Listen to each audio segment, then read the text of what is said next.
Despite absolutely loving my last reading journal, I got to a point where it felt like my work in there was more of a chore than actually enjoyable. Yes, the end outcome was gorgeous and a lot of fun, but the actual process of setting up the pages became taxing and something I ended up avoiding. I do very much love having a reading journal though. I just need to make one that I'll actually keep up with. So rather than sticking in the one that I used for the majority of this year, I've decided to jump over into a new one for the last 4 months of the year before I set up a new one for the new year. In this video, we're going to set that one up together, so let's get into it. This is the journal that I was using consistently from January through to the end of June, but around July is when I started to fall off with it. It became kind of too cumbersome to actually get in there and do the work, and as said, I loved the end outcome, but the actual process felt taxing. This journal, on the other hand, might be familiar to you, and that's because we've had it on the channel before, but not as a reading journal, instead as a long-term collections journal. That one was set up to be a reference book with different collections related to information that I might want to reference time and time again over multiple years. So rather than having them in my everyday journal, which usually only lasts about 6 months, I put them in here for safekeeping. The problem I found with using this as a long-term collections or reference journal is that I didn't really think to come in here and check for things. Instead, I'd rather keep that information digitally because it's easier to search and reference, and it's kind of in the place where I would actually use that information. So I ended up taking out the info from here and putting it into Notion. Not wanting to waste a notebook though, and also wanting to have one with just slightly less pages than the typical 192 that Archer and Olive now has in their A5s, I thought it would be a good opportunity to repurpose this notebook and use it as my reading journal for the rest of the year. That meant that I could still use the remaining pages in here, and also didn't feel like I had wasted a notebook. Actually getting the pages out meant doing some journal surgery, and this is very much one of those don't try this at home type things, unless you're 100% okay with the idea that you might stuff it up and you might end up losing more pages than you initially anticipated. Thankfully that wasn't the case for me. I only removed the pages I wanted to, but you can see from the top here there is now a sizable gap where those pages were removed. I figured that's okay though, because with the way I like to use my reading journals, they usually get a lot of stuff stuck into them and end up having a lot more bulk. So having an initially more slimmed down journal will probably end up being just fine. Flipping on into the notebook though, we already have the nameplate page set up because I set this up as part of the long-term collections journal setup. When I put that one in initially, I did totally stuff up the placement of it, so ended up sticking in this little piece of craft paper, adding some stars and sparkles just to make it a little bit more centralized, and thankfully that kind of fits the general theme or vibe I'm going for in this starter journal setup, because I thought it would be great to return to browns and beiges. Mainly because using just browns and beiges, 1, I have a lot of supplies in that color palette, and 2, it means that I can mix and match elements, bring them together, layer them. I also have these nice larger pieces of scrapbooking paper that I could stick over this spread in particular, because when I removed the pages from the notebook, this spine kind of section was looking a little scruffy. Certainly wasn't looking its best, so sticking this piece of paper over the top just meant that I could cover up all of that stuff. Also because that first kind of like booklet of pages in a notebook is usually stuck to this inside card. That's a structural feature that helps keep your notebook together, but I ended up removing that page, so sticking this over the top meant that I could still have that security. I have also gone and decorated a couple of the other pages just lightly, but in terms of content and official setup, they are not done yet. So starting at the first full spread, I'm going to be putting down my reading and media goals. One of the things that I wanted to do to really simplify my reading journal and just make it more likely that I would get in and use it, not find it a chore to keep up with, is making this start of journal setup simple for myself. That meant not using printed headers that I needed to go and size appropriately, find the exact font I wanted, anything like that. I just decided to default to my favorite script style lettering, and I'm using that barely legible script to write in all of my reading and media goals. A lot of these are transferred over from my first reading journal from the year, so things like finishing all of our book club books, reading 52 books across the 52 weeks of the year, hosting a reading retreat, having a proper movie marathon, but I did also add in a couple of other ones as well. In terms of the full list, we have 1. Finish all of the GBC books, or Goober's Book Club. This is the book club that's hosted by me and my friends Monica and Rachel. We have reading 52 books across the 52 weeks of the year, which I think I'm on track for. The only goal that I've actually been able to check off so far is hosting the Goober readathon. That one happened in May. I also want to host a reading retreat. We did want to make this a kind of getaway reading retreat where we went away somewhere for the weekend, but because we essentially did something similar for my wedding, we're probably going to hold off on doing a getaway reading retreat till next year. On the day this video releases though, I do have a reading retreat planned with my friends, so I will be able to check that one off, but I also want to make sure that I have a movie marathon, what I consider to be a proper movie marathon. I have one of those planned with Vogel coming up in September as well. We want to grow the Goobers Who Read community, which is our free online space for people who enjoy reading. I'd like to finish 3 games to completion. In particular here I'm thinking about electronic games like Xbox or Steam games or something like that. I would like to start a series that I've been putting off, and I do have one in mind for this, but we'll see which one I actually pick. I want to make an end of year reading wrap up, and I want to make my reading corner in my office nice and cozy. Rather than trimming the card to fit just the goals I had, I wanted to leave myself a little extra space just in case there's anything else I think of, and I also thought it took up the space on that left-hand page a little nicer if the card wasn't trimmed off. While I did initially intend for the full spread to be just for my media goals, although the scrapbooking paper on the right-hand side was decorative, it still looked a little bit empty.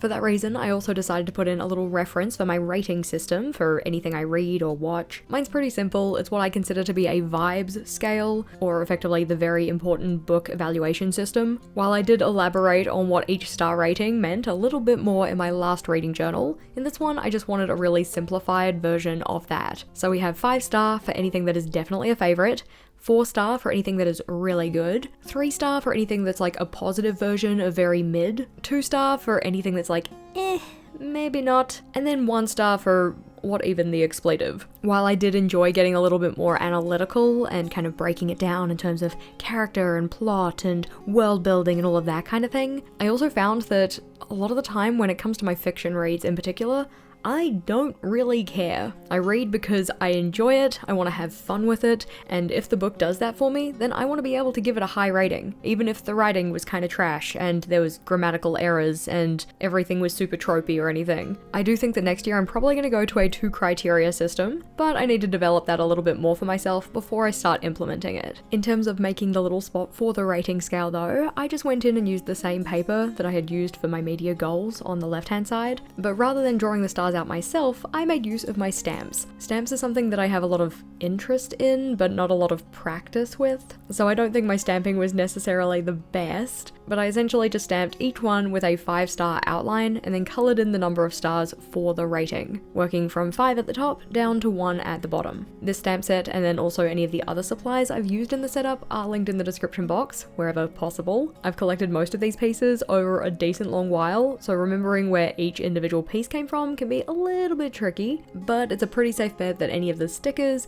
or the tapes came from either the washi tape shop or Journal Say. The stamps though came from Tori Ramos Designs. Before we get into the setup of the next spread though, I'd love to talk to you about today's sponsor, Tifosi. Tifosi has a gorgeous range of notebooks in a variety of sizes, so if you like A5 like me, you are in good hands, but they also have square notebook designs, ones that are bigger and ones that are smaller. One thing I love in particular is how many pages their A5 journals have, which means you can very easily fit an entire year into them, whether you're using it for your reading journal or just as an everyday journal or bullet journal. Another thing that I appreciate, given that I live in New Zealand, is that they offer free international shipping to 34 different countries and regions on orders over $25. So if you wanted to go and check out the range, be sure to jump over to Tifosi, and if you find something you love, be sure to use code JashiiCorrin10 for 10% off your order at checkout.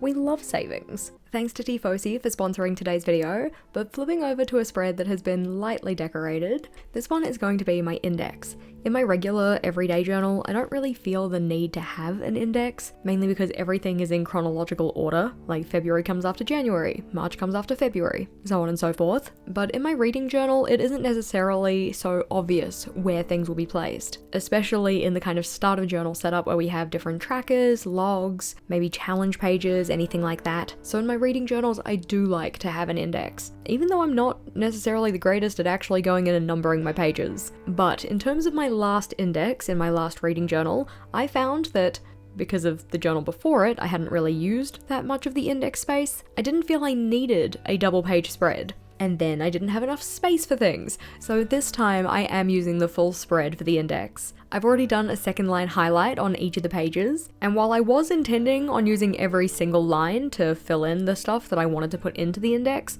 I don't think I'm actually going to need every single line. So in terms of marking off the spot where I'm going to be writing in the page number, I just went and put a dot on every one of the highlighted lines rather than every single line. Given that I'm trying to simplify my reading journal, and in particular simplifying the start of journal setup, I'm not going to need the number of entries that I would have been afforded if I did use every single line. Although at this stage I have not gone and numbered the pages of my journal, I might go and do that, just so that then the index is a little bit more usable. It's essentially a directory for the notebook, and it's a lot easier to use a directory if you have directions, like page numbers. Because most of my page headings aren't going to take up the entire of the line, I thought I could use a little bit of decoration down the right hand side of each of the pages. And for these I'm just using some floral stickers in that kind of brown and beige color palette. These ones also have a little bit of gold gilding, they're really pretty, and I used them so much in my first reading journal because the theme for that one was also browns and beiges. I did think that the header was looking a little bit plain, so I wanted to go and add some extra collaging there, but because I was also feeling lazy, I decided to use a collaging sticker instead of doing the collaging myself, or like going and picking a whole bunch of small individual elements to layer into the notebook myself. These collaging strips are absolutely excellent, but I do think that they show up better on white paper or a white background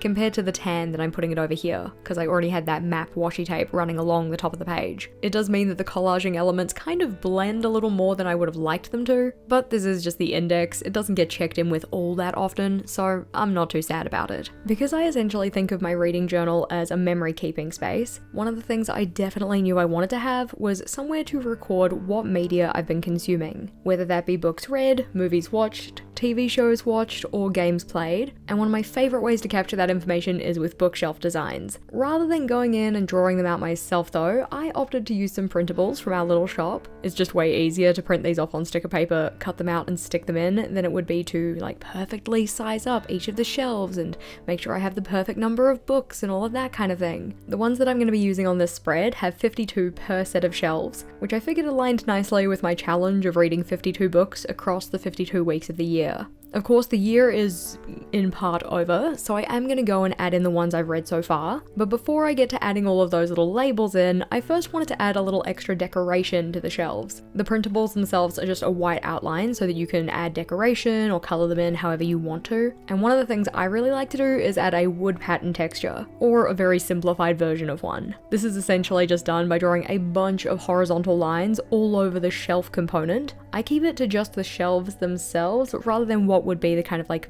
backing of the bookshelf, in part for ease and also because if I went and added lines in all of the gaps in between the books, that would be a lot of visual weight, and I don't really want that in the finished layout. You can of course just go and colour in the shelves instead if you wanted to, or use maybe a wood textured washi tape and put that over the top, but I am obviously a masochist or something because I decided to go with this. Doing the line work for just one set of shelves took about 16 minutes, but I don't mind putting the extra time in because I was just listening to some YouTube in the background and enjoying my time setting up the journal. The idea I have for this spread though is that one half is going to be for books read and the other one is going to be for movies watched, but because I printed the bookshelf design so they took up the majority of the page, I did need to figure out how I was going to attach the headers and decided to put that off as a future me problem and deal with it just a little bit later. When it comes to actually using the bookshelves though, a lot of the time people prefer to colour in the books as they read them, so starting with none of the books coloured in and then with each book that you read you go and colour in an individual space. And that was how I approached it for the start of this year.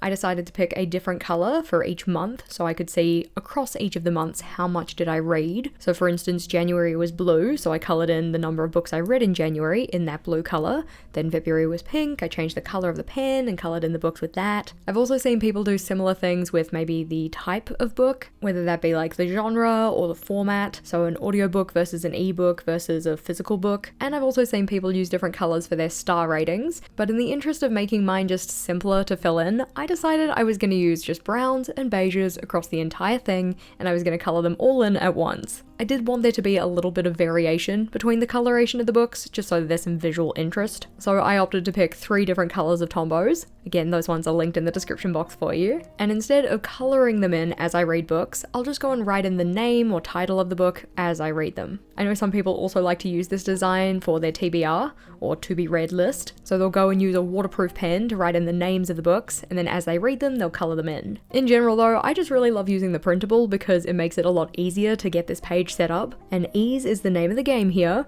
So if you wanted to grab this printable for yourself, we have a couple of different designs over in the little shop. They're all just one listing, you get every variation with just a single purchase, and it certainly made setting up this spread a lot faster than it would have if I had to go and measure them all out myself. Now as the actual structure of the page is set up though, then it was time to go and add in the titles of things that I have already consumed. Even though I'm starting this for the last 4 months of the year, I did want it to be complete in terms of the data across the entire of 2025, so I jumped into my digital reading log to pull out all of the titles of the books I've already read, and started adding those from the top left corner, working my way across each shelf and then down. Although my goal for the year is to read 52 books, there is a chance that I end up going over this. I don't know if it's a very likely chance, but there is still definitely a chance. So when it came to adding in my movie titles, rather than starting that at the top of the shelf, I decided to start at the bottom. That means that if I do completely fill up my bookshelves, I can continue writing in the titles of things I've read at the top of the movie shelves. I was thinking about maybe using a different color for the different types of media, but honestly, I just like the fact that everything is very matchy-matchy, and the color palette is really consistent throughout this start of journal setup. Obviously, when you're writing the titles in all at once, it's very easy to keep things consistent looking, but I wanted to safeguard myself and make it so that future Jess can also put them in the same style. For this reason, I just used a simple all caps font for all of them, and wrote them in as if I had 2 lines of space per each of the spines. I didn't try and centralize them or anything, I just started in the top left corner and worked my way across and then down, because I figured that then it's less likely I'll put the title in a weird spot and make it look inconsistent or anything like that. It does of course mean that some of the very short titles don't take up all that much space on the spine of each of the books, but I know that if I tried to make it so that they all took exactly the same amount of space or perfectly central, it would just make filling this page in something I don't want to do. It would feel like a chore, and I don't want my reading journal to be like that. I want it to be fun. Now, if the movie log didn't give it away already, my reading journal is a little bit more of a media journal, which means I also like to include TV shows I've been watching and games I've been playing. Because I do still very much like the bookshelf design, but I don't consume anywhere near as many TV shows or games in any given year, I opted to use the design that only has 25 entries rather than 52. These ones again I just printed off on sticker paper and then went and put in that wood texture design on the shelves, and I'm essentially going to fill them in pretty much the same way as I did the last ones,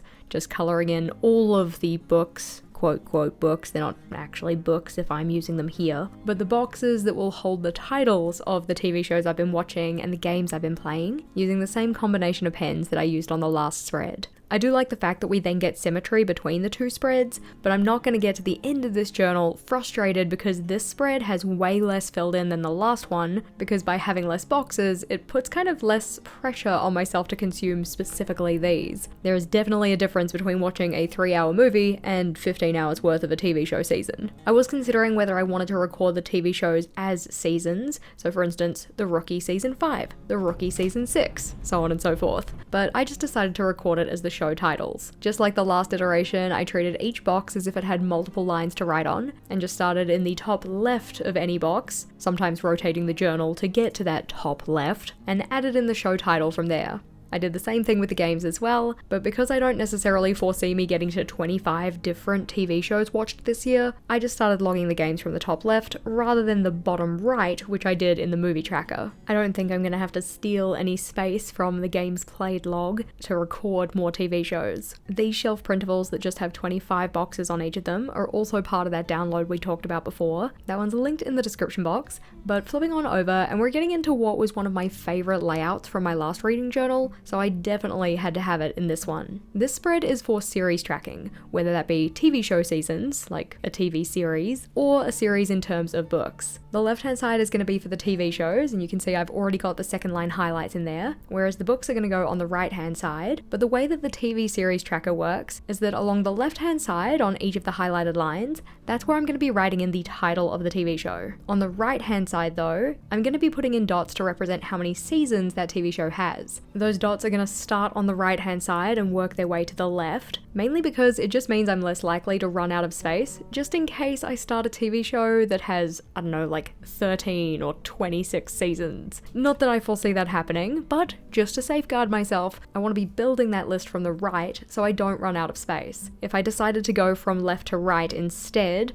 and predetermine where those dots are going to start, there would be a higher chance of me running out of space. This can make reading the tracker a little bit more difficult though, so I made sure to put in some column headers along the top row, so just a space to check off whether I have completely finished the TV show, what the title of the TV show is, and then numbers 10 through to 1 for each of the seasons. If I need to add more because I start a show that has more than 10 seasons, I can put those dots in, but I figured that 10 was a pretty safe place to start. In terms of the TV shows that I'm currently watching, I think that the most they have is probably like 7 or 8 seasons, so this should be fine for now. The other layout that was definitely a favourite from my last reading journal though, was the series tracker in terms of books. For this one, I really value having the title of the book written out, rather than just a dot to say what number in the series it is. So I do this one by writing out a header for the series, and then writing in individual entries for each of the books that fall in that series. At the moment, I don't have too many series that I'm actually in the middle of, so I'm only adding in the ones that I'm pretty sure I'm gonna get to at some point during the rest of this year. There are definitely other series that I would like to explore, but I don't want to write them down just in case I don't get around to reading any entries in them. Or at least don't get around to it this year. Flipping over, and the next spread I'm setting up is for the book club that I host with my friends Rachel and Monica. This one recently got renamed and is now called Goober's Book Club, because our mascot, Ghosty Goober, is really the one we're reading for. This is really their book club. We're just hosting it. The general structure of the book club though is that each month one of the hosts picks a read theme, and then the other two hosts select books that fall underneath that. We do love to get community input though, so we always ask the community what kind of books they would like to see that fall underneath that read theme. And because we are all about democracy, the two options then go head to head in a poll that is voted on by the book club members. Our book club is a lot of fun, it's fully online and it is free to join, and we would love to have you with us. That one's hosted over in the Goobers Who Read community Discord server, which is also linked in the description box. Even if you don't want to join the book club specifically, but you do love reading and want to chat with other people about it, we would love to have you over there. The spread that I'm setting up here though is a simplified version of what I've done previously for our book club. In my past iterations, I'd have spaces for the rules, have a spot to write down what the read themes were, who selected them, what books went head to head, but given that that information is all captured already in the Discord server, I figured that I just wanted a spot to highlight which books we ended up reading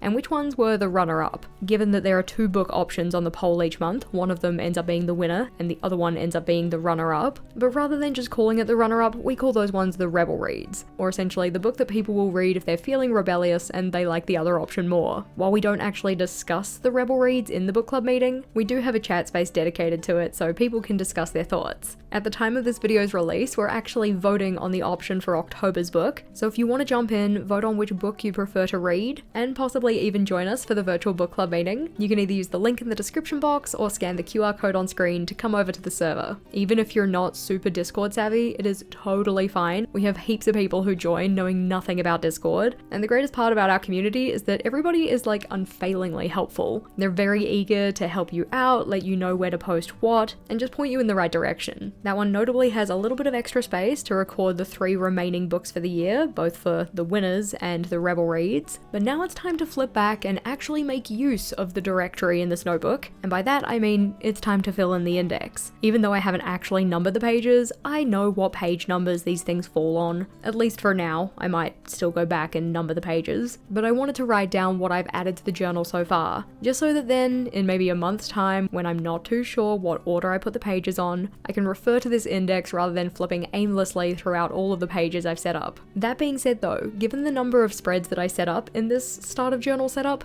this is considerably less than the one that I set up for myself at the start of the year, and while setting that one up was a lot of fun, I did find that a lot of the layouts just didn't really get used, or I didn't use them enough to justify remaking them here. I'm feeling really good about this kind of simplified take on my reading journal, and I do know that I'm not going to be sticking with browns and beiges throughout the entire of the notebook, because last time I did that I got a little bit bored with it, but using it for the start of journal setup just feels kind of nice. Flipping back so that we can flip through, I would love to know, what do you consider to be an essential part of your reading journal? For me, given the fact that it is kind of a memory keeping system, I want to have spaces to record what books I've read, what movies I've watched, TV shows, games, that kind of thing. But outside of that, I don't necessarily think anything is essential. I just like to have them. Hopefully you've enjoyed this video, and if you did, please do be sure to give it a big thumbs up. And if you wanted even more inspiration for your reading journal, then this video is the next one to check out.